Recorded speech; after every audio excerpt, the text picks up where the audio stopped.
I was trapped in my apartment for 5 days. 5 days. It may not sound like a long time, but when I think of how many distractions a person would normally experience throughout the day that help pass the time, job and or school, TV, radio, friends, family, there was none of that. It wasn't long after finding my door chained shut that I discovered that the windows wouldn't open and the phone didn't work, no matter how many times I tried. Even the TV and radio didn't work. My whole world had suddenly turned insane, and I had nothing but my own thoughts to keep me company. With nothing else to do, I spent a lot of time trying to get the door or windows to open, using every tool I could find, to no avail. The windows wouldn't even crack. It wasn't just that someone had locked me in. There was something supernatural going on. I just didn't know how else to describe it. For 5 nights, I had the exact same terrifying nightmare where I suffered from confusion and a horrible headache until the ghost came out of the wall and attacked me. Sometimes there were slight differences. At least once I saw a child's picture book on the coffee table and I stopped to read it, for example. But the outcome was always the same.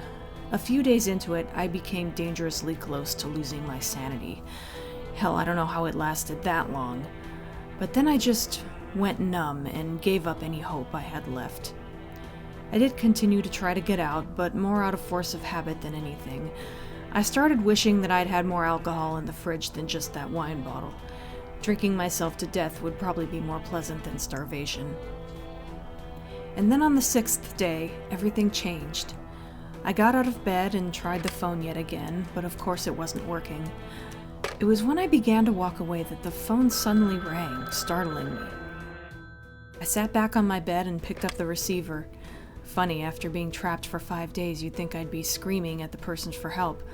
But in my state of shock, all I could get out was, "Hello?"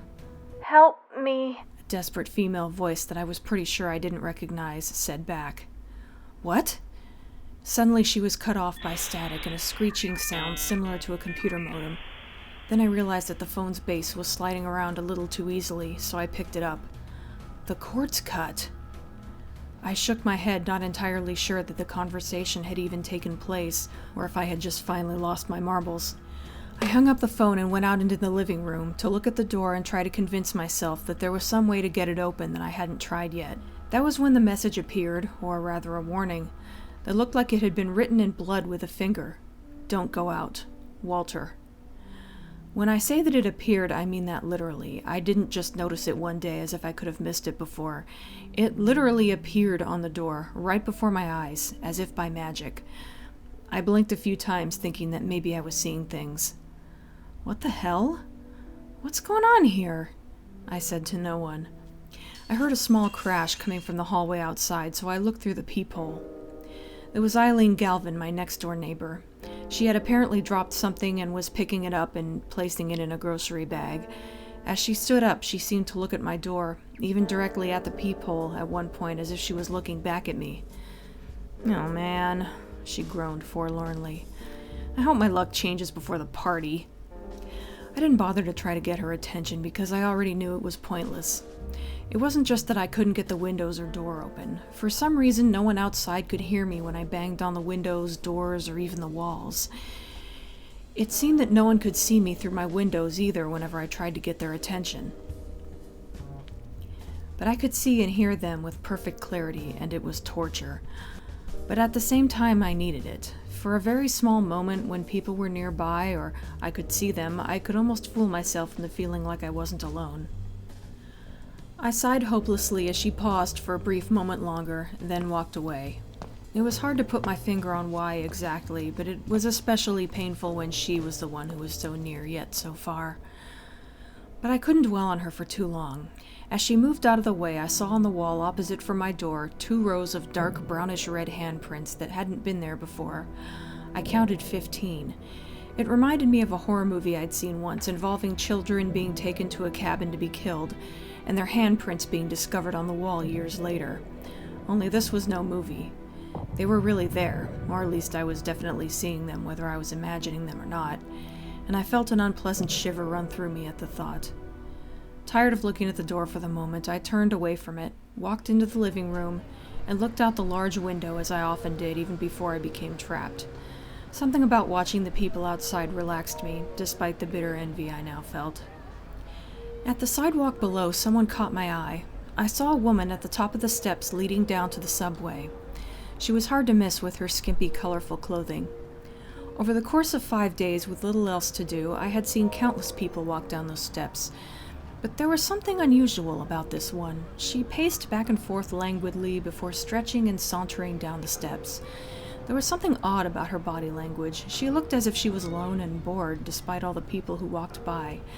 And yet, none of those people seemed to notice her, so I shrugged it off as being my imagination. As I moved away from the window, something else caught my eye.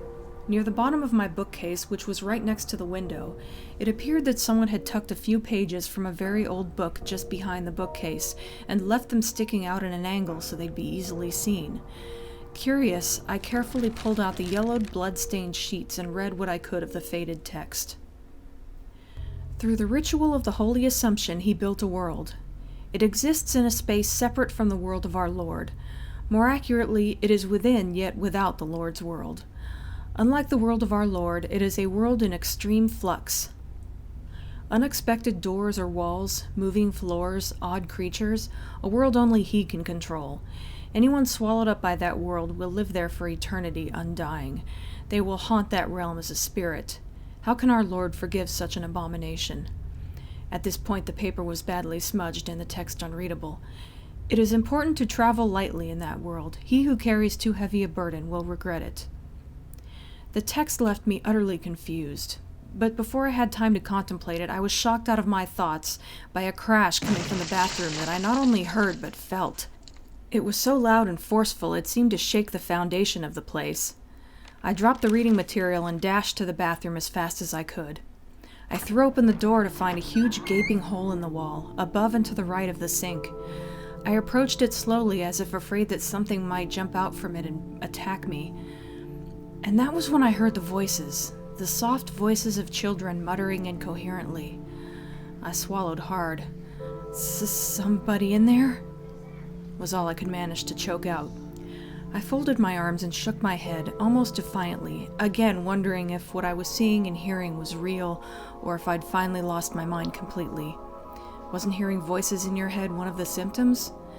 But what if it was real? I wonder if I can get out this way. I carefully reached out and felt along the wall and along the edge. I wasn't seeing things. There was definitely a hole there, a hole I could fit through.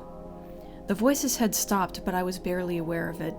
The only thing in my way was a broken sewage pipe. I pulled on it and it came loose easily. I didn't know what was waiting for me at the other end of the tunnel, and a steel pipe would serve as a good weapon, so I decided to take it with me. I took a deep breath and, with no more hesitation, I crawled into the hole with the steel pipe in my hand. For better or worse, I was glad that something had happened to break up the monotony, even if death itself was waiting for me at the end of the tunnel. At least it would end my prison sentence.